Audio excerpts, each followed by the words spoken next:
Good morning, guys.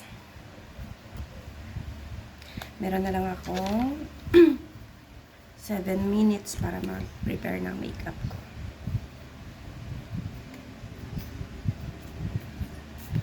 Naayos ko na yung sarili ko kasi last few months, sobrang dull ng skin ko. Sobrang, alam mo yun, haggard na. Parang, paano ka te? Nagkasakit ka? Yung dami nagtatanong kasi na, anong nangyari sa'yo, be? Ba't pumayat ka? 6 kilos yung nawala. Yung iba, nasi-share ko yung problem ko. Pero sa iba, sabi ko na lang ako, na-stress lang ako, ganyan. Mga very, very light lang ino-open ko. Kasi hindi naman lahat kilala ka, hindi naman lahat alam yung sitwasyon mo, 'di ba? Ang major na nakakaalam ng yung doktor namin, kasi kumuha ako ng medical certificate, psychologist, medical certificate.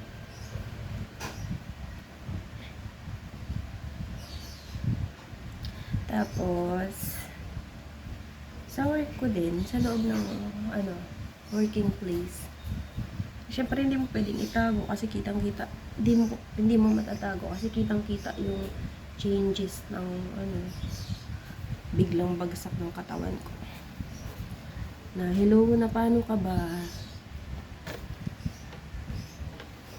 6 kilos. Sabi ko 3 months, sabi ang ko pa naman 3 months recover na ako, pero ang tagal pala. Kasi may mga latest akong nalaman. Parang hindi ako magkakalkal na naman. May nanghula sa akin. Hinulaan ako. Sabi, pinapakulam daw ako. Huwag nyo talagang gagawin yan. Babalik sa inyo yan.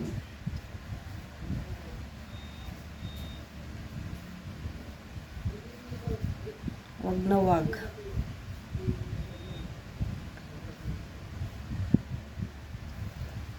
Kasi bawat masamang ginagawa nyo, babalik sa inyo ng multiple times.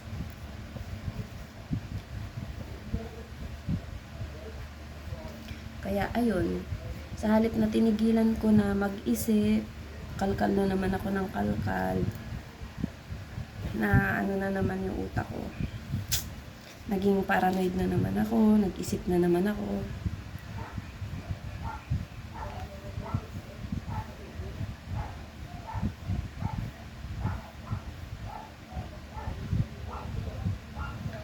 Wala akong ginawang masama. Kung may nawala sa kanya, kung yung nawala sa kanya bahay, kasalanan niya yun eh.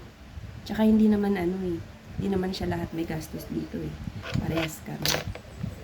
Ako, yung nawala sa akin buhay ko, 10 years. 9 years and 8 months. Yun.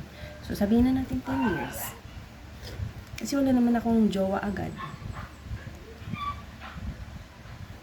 Diba?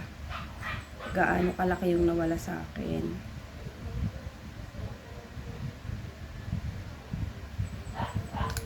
Wala na yan. Acceptance na lang. Kaya nga pinalaya. Kasi inaccept ko na lang yung totoo.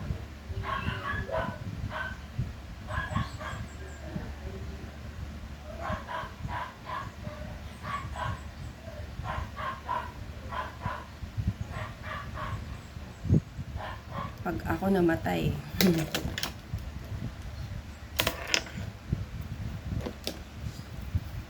hahanapin din naman nila kung sino kayo.